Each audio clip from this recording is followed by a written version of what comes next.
Welcome back to Faith Life with Alexa. Everyday Life's Extraordinary Faith.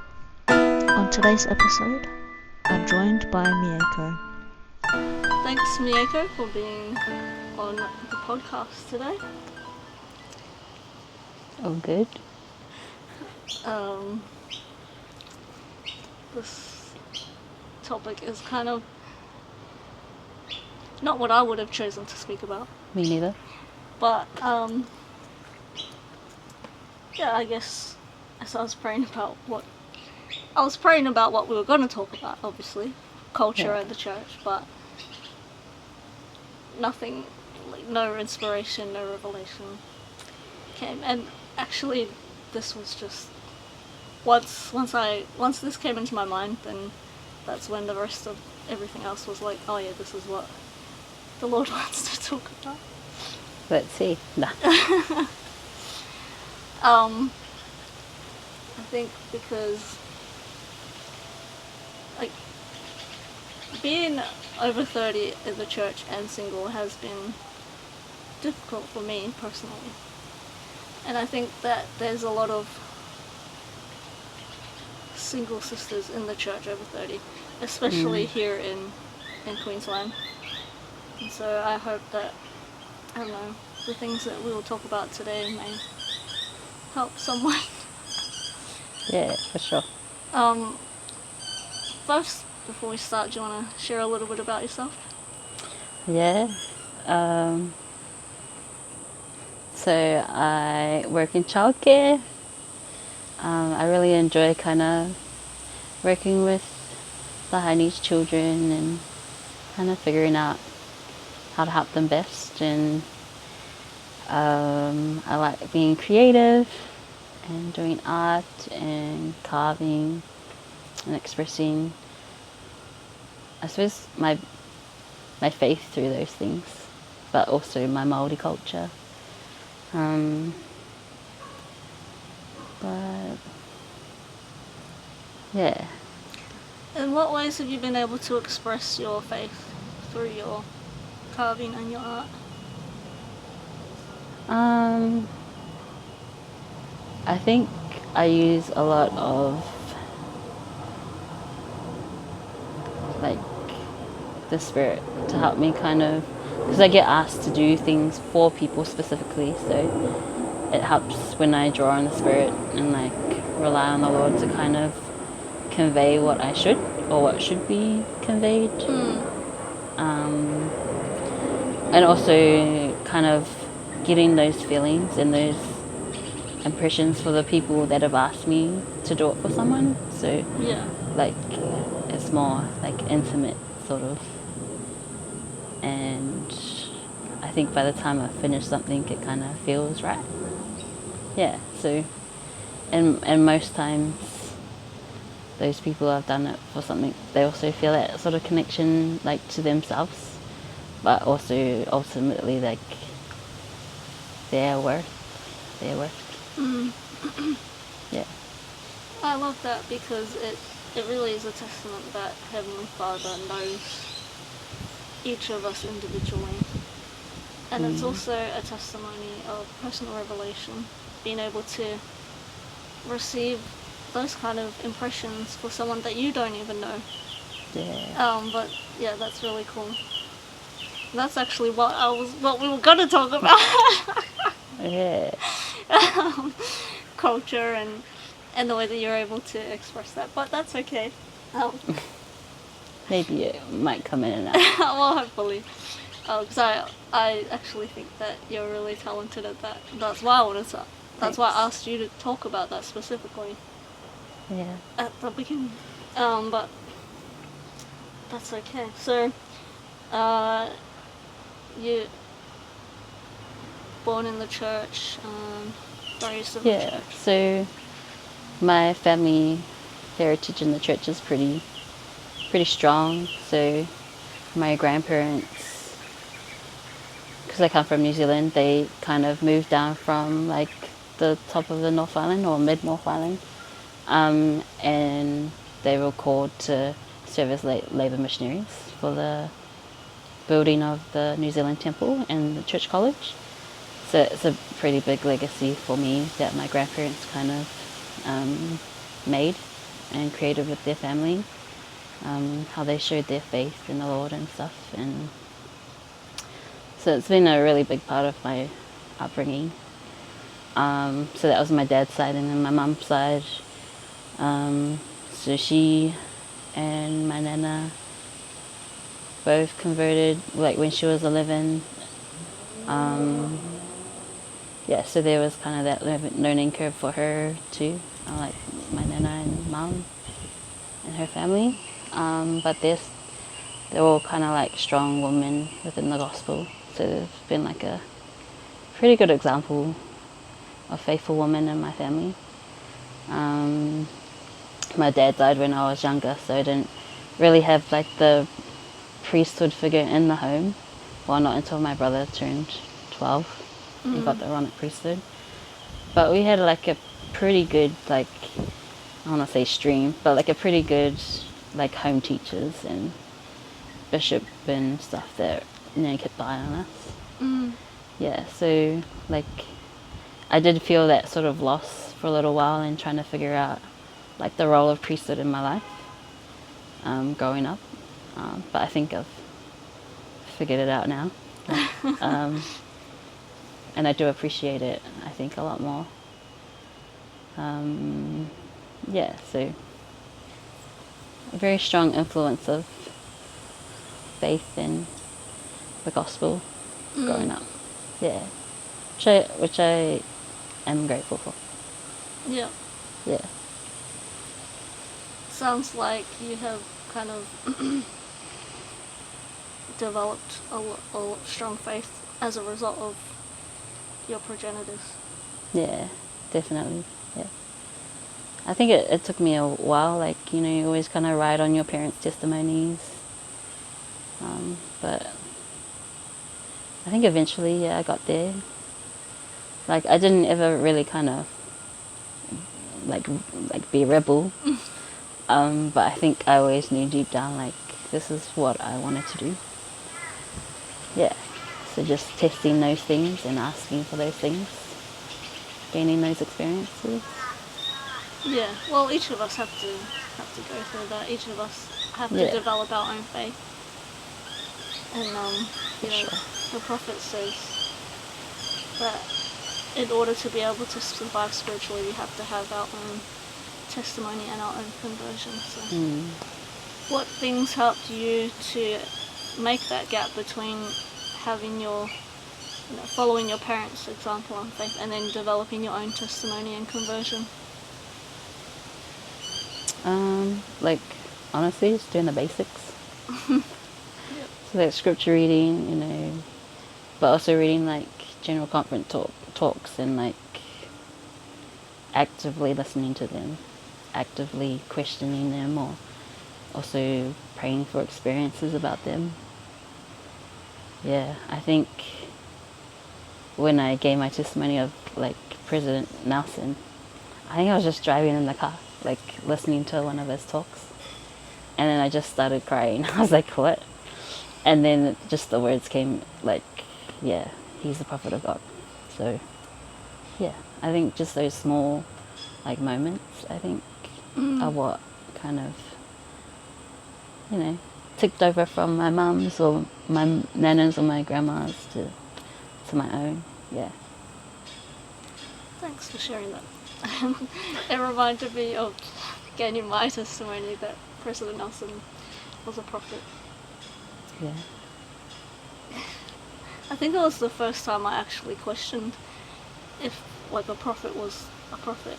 Because, obviously, President Hinckley was the prophet when we were young.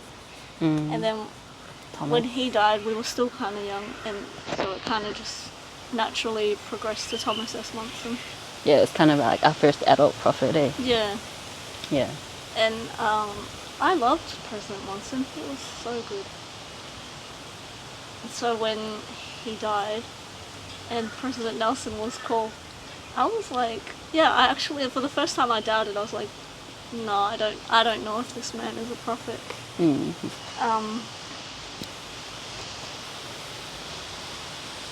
think it may have I was watching something, I can't remember what it was, it may have been when they announced that they had called him, and Yeah. that he was ordained by the apostles, or if it was something else, but I remember watching that and being like, no, I don't believe it. And then at some point I did pray to ask if he was called of God, and I felt that he was. And I feel like because I had that experience, I have followed him more than I did the others. Yeah. I seek out his words more than I did President Monson and President Hinckley. And so, yeah, having that testimony of the living prophet is crucial, I think, to surviving spiritually. So, obviously, growing up in the church, going through Young Women's, and then YSA, well, we're still in YSA now. Yeah. Some would say, unfortunately. I've said that myself. You kind of just, like, expect that living the gospel will result in the things that they told you in primary and Young Women's that would happen, you know. They don't really say, like... How? Yeah, they're just kind of like... When? You just do it and you'll, you know...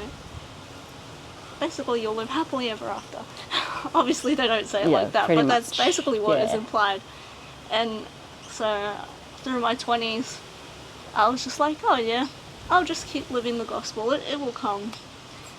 And then I turned 30, and I was still single, and then I think from there, it's just like, it got a lot harder to hope that just living the gospel will result in an eternal family and in marriage and all those things. So what has been your experience being over 30 and single in your church?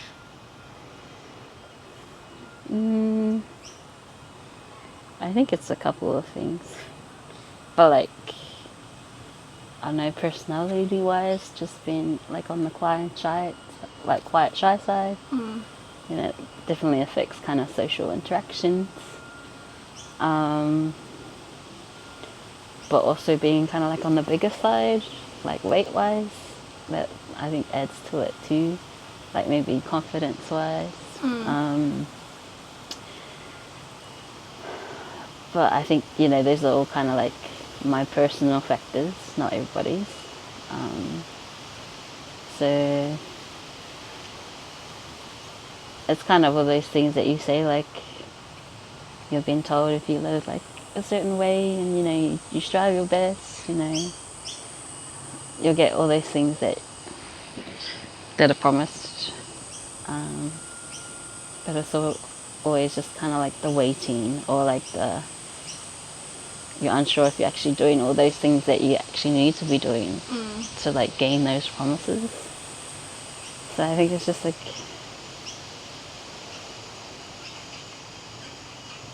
yeah, the waiting, but also like the trust, I suppose. Like making decisions for yourself.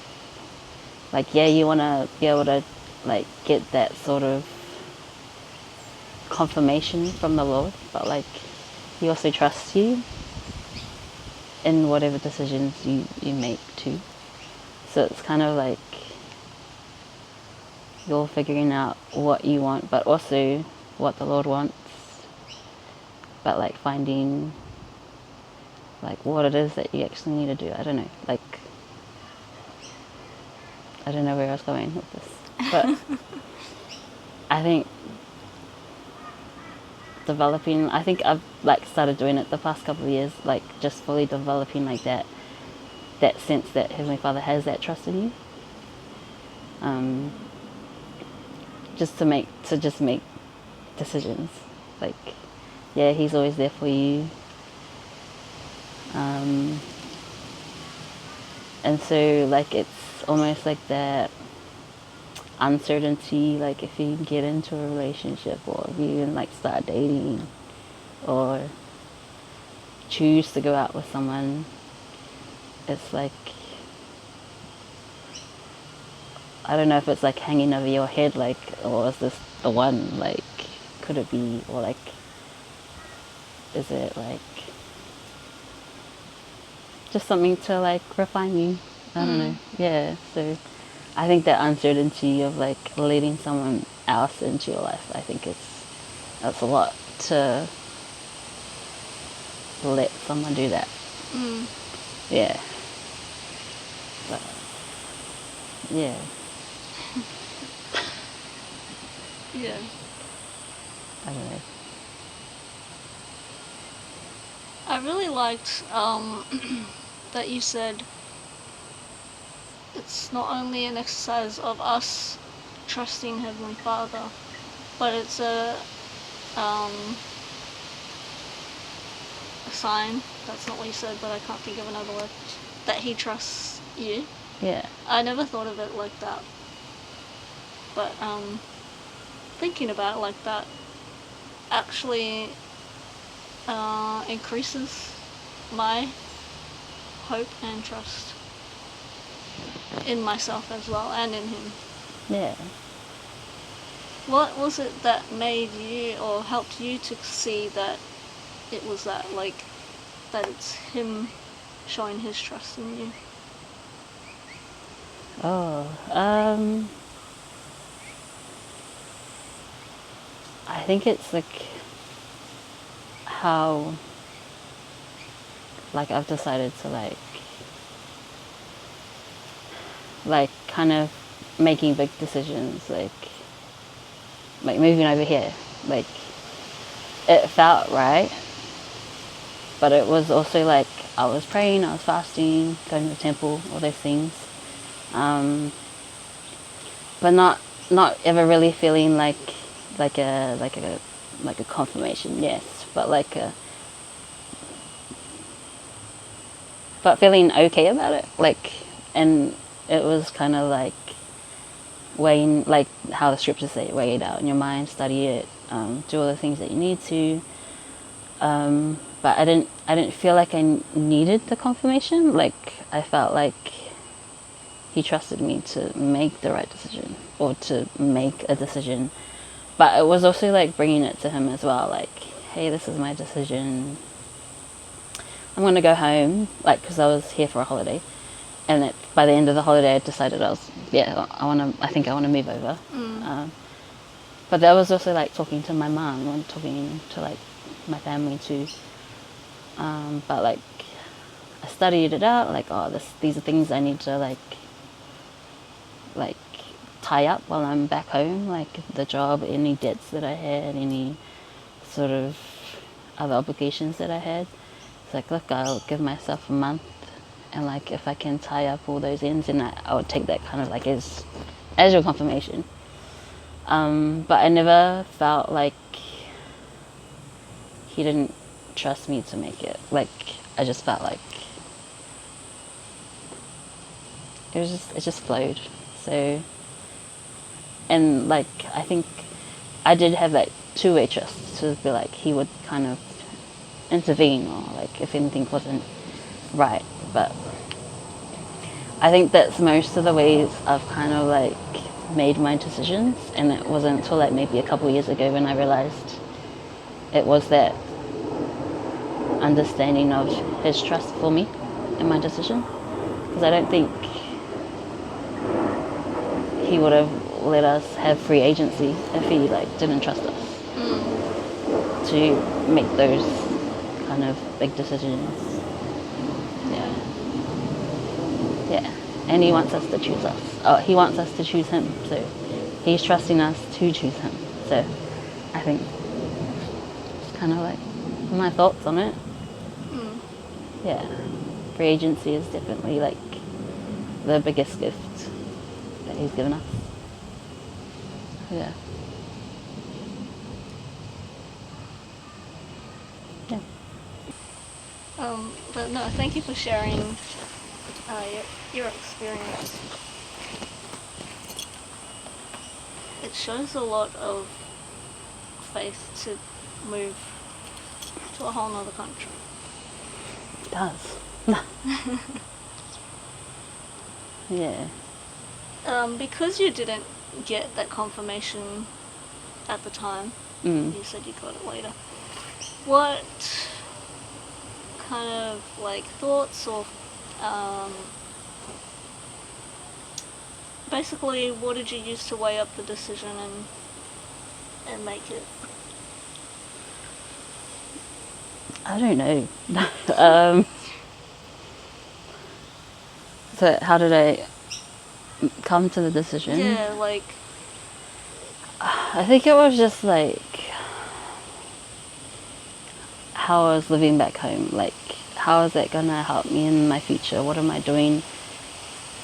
What am I not doing at home? Like I was just kind of feeling like stagnant and just doing the same things each day and not kind of extending myself. But like then being over here for like just a short holiday, and like Australia's so big, it's like so vast in its opportunities. Even though that's like the worldly side to it, but there's just, I felt like a whole lot more opportunity for me to able like career wise or even like socially, or like going to a whole new country, knowing no one but like my sister and her family that were here. I mean, to be honest, the church is always like a good social connection where I met this one. So that having that church connection, it does take a certain sort of like weight off not knowing anyone. But I think being here like the past couple of years too has helped me to like grow personally, like out of my comfort zone of what I know of New Zealand, and just getting to know new people, new cultures, just how actually being more like in the world, I suppose, but still being strong and knowing who I am as a child of God. So just that experience of just like being able to, I don't know, grow. Yeah. Grow as a person, as an individual, getting to know myself and what I'm capable of. Yeah. Because I do see like the growth from when I moved over to now. I think I am like definitely more confident in who I am. Yeah. So yeah. Yeah, I've seen that as well in the time that we've known each other. Like, I've seen you've grown a lot in confidence and you're a lot more social. Even more than me. Yeah. So it's been good and it's been like a blessing. So that's like a more of a confirmation to me that it was the right decision. Yeah. I'm certainly glad you made the decision. Yeah. So, what challenges have you faced since being here and also being a member of the church that's focused so much on families, but being single?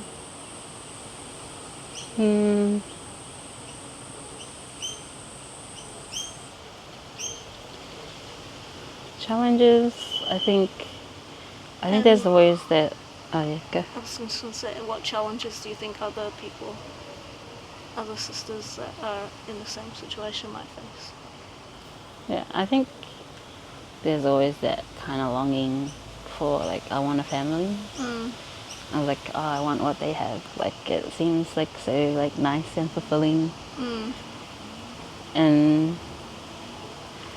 I know we were talking about it before, like what we wanted to be when we grew up, and I never wanted to, but I think like have a specific career, but like I think deep down it was always like I just wanted to be a mother. So I think kind of having that deep down, wanting to do that but like can't at this moment, is kind of like a little bit of a downer. So you get your fix off the babies at work? No. No. But I think challenges as a single woman is kind of just having those feelings, I think, constantly, or just reminded that we don't have it. No. But also like just, I think the way I kind of like balance it out is just like being with my family, or just helping like my friends that do have young families, because like it's pretty fulfilling too, just being able to help when they're struggling, and because like you're capable of it, and like as a woman, I suppose we have that sort of nurture. We have that nurture in us, and I'm more than willing to give it. But yeah, I do feel like a sense of fulfillment when like I'm able to like go help with my cousin's screaming kids, like, and you can just see like she's just like struggling a bit, like, and so like I can help in that way. And like I know that President Nelson said like there's nothing wrong with being like an auntie or like a good friend or like a sister. Yeah. And we're more than capable of still doing those motherly things. So I don't know. It just kind of equals out in my mind, sort of. Even though like deep down it's still there. Like, when am I going to be a mum? Or when will I get to feel those sort of blessings of a kid screaming at you? Nah, calling you mum. But I don't know. Just, I think the church, like the gospel in a way, does still like help us nurture that nurturing sort of feeling. Like even in like if you're like primary, called into the primary, like we still have lots of opportunities to like kind of fulfill those kind of motherly roles. Yeah. So yeah. Yeah, you reminded me of a quote that I read from President Nelson last week or something. He said, because he said something about mothers, and he said, like, when we're talking about mothers, we're not just talking about those who have adopted or born children. Every adult woman in the church is a mother. Yeah. And then he said it's because of our divine heritage as daughters of Heavenly Mother. Which I thought was nice. But at least for me, sometimes I find it hard to like fit in at church. Yeah. Like all those Relief Society discussions. Yeah. Like, oh, my kids did this week. Or, like, I really find like struggling like with this with my kids. Like it's all in well, and I can definitely take it on board with like, oh yeah, I can do that in the future. Yeah. Hopefully. But like it does, some of the lessons sometimes are definitely more catered to young mothers or families. But I still see it as like a learning opportunity, I suppose. Or like, yeah. It is hard though. Yeah. So what do you think, like, someone who is,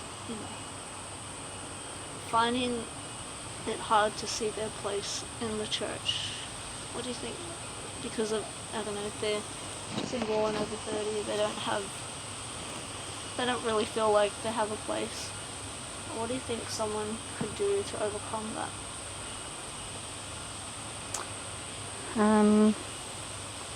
I think mid-singles is pretty good.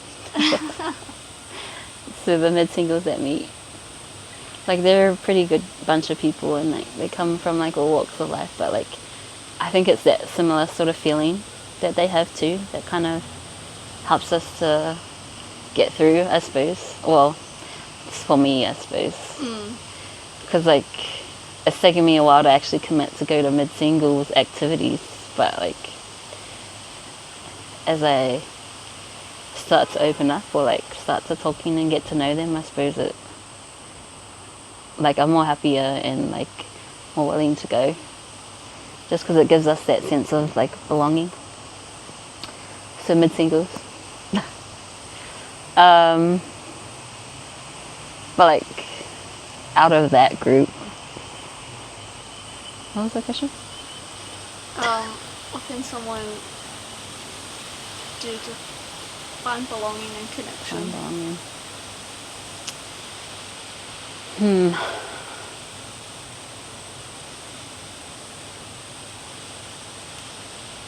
I think it's definitely the friends you make, like, outside of your family, I reckon. Because your family have known you for, like, forever. I think it's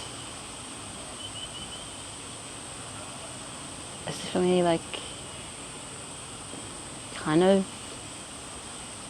I think you have to be honest with yourself, or, like, with the other friends that you make. Like, what kind of relationship are you making with them?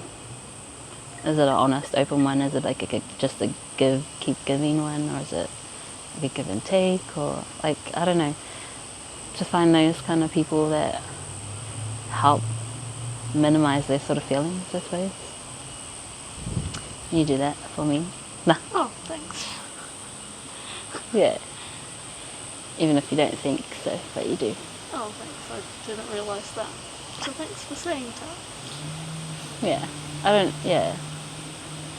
Just who you surround yourself with, but, like, also, I think encouraging.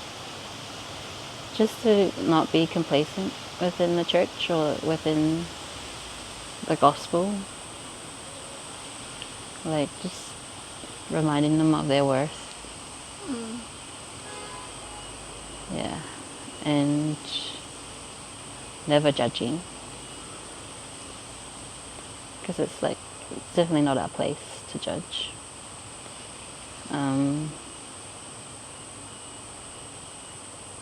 Yeah, and I know that, like, our old colleague back in New Zealand, like, she knew I was, like, a church girl, but she identified as bi.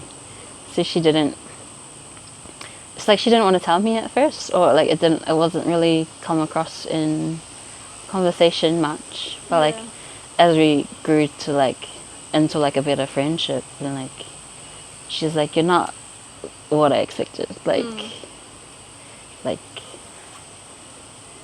yeah, I'm gay, but, like, you're not kind of holding it over my head. Yeah. I was like, why would I? Like, I don't know you. Like, I don't know your personality. I don't know why you chose to be like that, or, like, choose the way you live, but, like, it doesn't affect who you are as a person. And I think she, like, really appreciated that, and she did come to church with me a couple of times. She's cool. like, are you sure I'm not going to get burnt at the door? I was like, I'm pretty sure. But, yeah, she came once or twice, and I was able to give her a Book of Mormon too, and, like, she really, like, she delved into it, and she, like, really read it, and, like, I think at that point in her life she actually needed it. Yeah. Because she ended up, like, breaking up with her partner, and, like, kind of being, like, quite low in self-esteem and just her emotions. So I think also being open about that stuff kind of really helped her, or just that support at the time, which I didn't know she was going through that. But no, she was also open to this stuff too. But it was really nice to kind of build that sort of relationship with her, even though she thought I might think of her otherwise. Yeah. But what people decide to do aren't who they are. Yeah. So I think it's just focusing on the person and not what they do really helps kind of inclusion. Yeah. And it's kind of what I try to do in most cases. Yeah, I think you do pretty well. You get along with everyone. Yeah. I try. I really liked what you shared, and it really inspired the thought in me that everyone has a place here. No one has a perfect life, and no one really has the ideal either. But everyone has a place. Everyone is welcome. Everyone belongs. Because it's the Church of Jesus Christ. And because It is. the atonement of Jesus Christ is for everyone. And I think, yeah, like, that is why everyone has a place. And so, thanks for sharing that. Welcome. I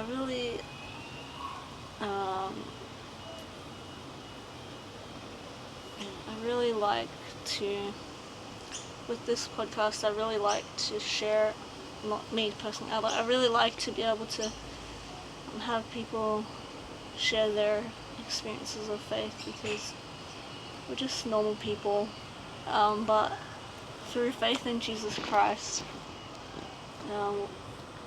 we're able to overcome the trials and challenges that we face in life. Yeah. Definitely normal people. Normal, average girls. Yeah. And I think I like it because like, the Lord uses the weak things of the earth. I'm talking about myself here. No.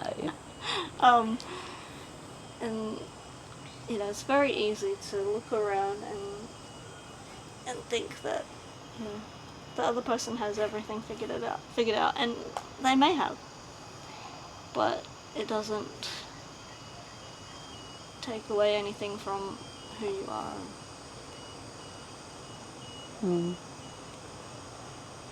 And I got sidetracked. But the point that I was trying to make before I got distracted myself was that I've seen your faith in your life, and it has been an example to me. Thanks.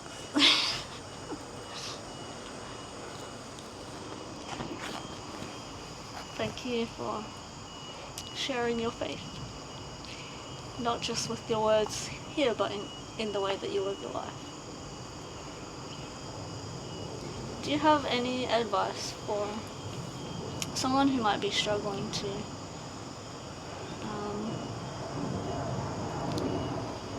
increase their faith in Jesus Christ?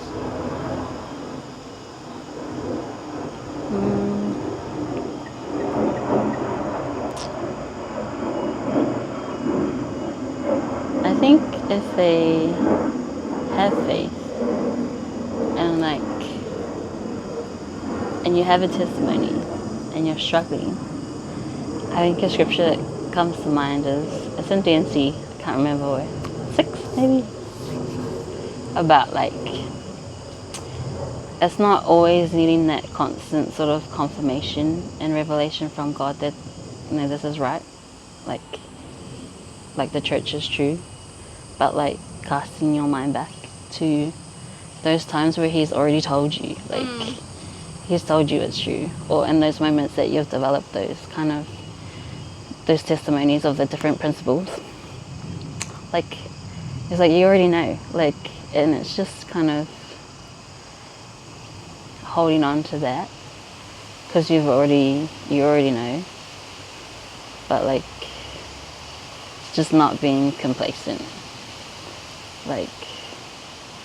just enduring to the end, doing those things that you know you should, maybe stopping those things that you know you should, but like just pressing forward,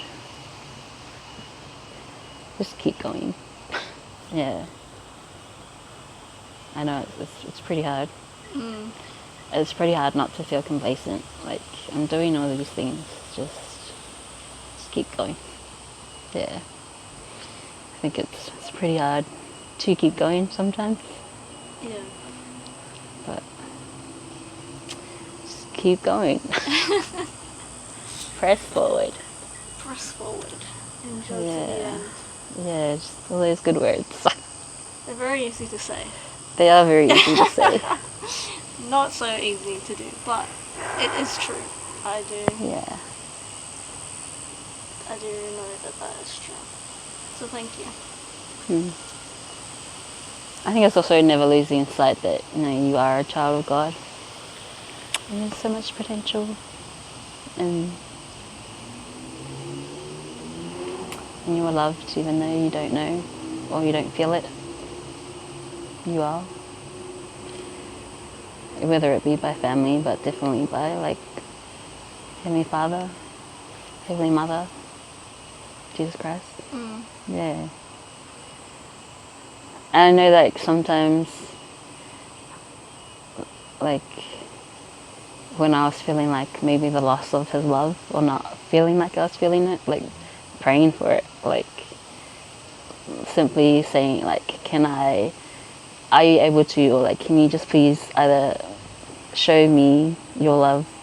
Like it didn't even have to be for me, like see it in the world around me, or like for someone else, or like something like that. And like without a doubt, every time I'd like pray like that, I'd see it. And even if I went throughout the day and I didn't see it, I sat down and I thought about it and I was like, oh yeah, I actually did. Like, oh yeah, that's the moment. I just took it for granted. But like actively praying like that for like a while, I started to kind of realize that, you know, he's in every detail. Yeah. I love that. That is a beautiful but simple reminder, and something that everyone can do. Yeah. Thanks. That is profound. I need to do that more. Pray to feel or see God's love in my life or in the life around me. I love that. Yeah. It's aligned with the fact that sometimes it's not the way that we expect for things to happen, but it's always there. Always. I love that. Thank you for sharing your experiences and your testimony with each of us today. Anytime.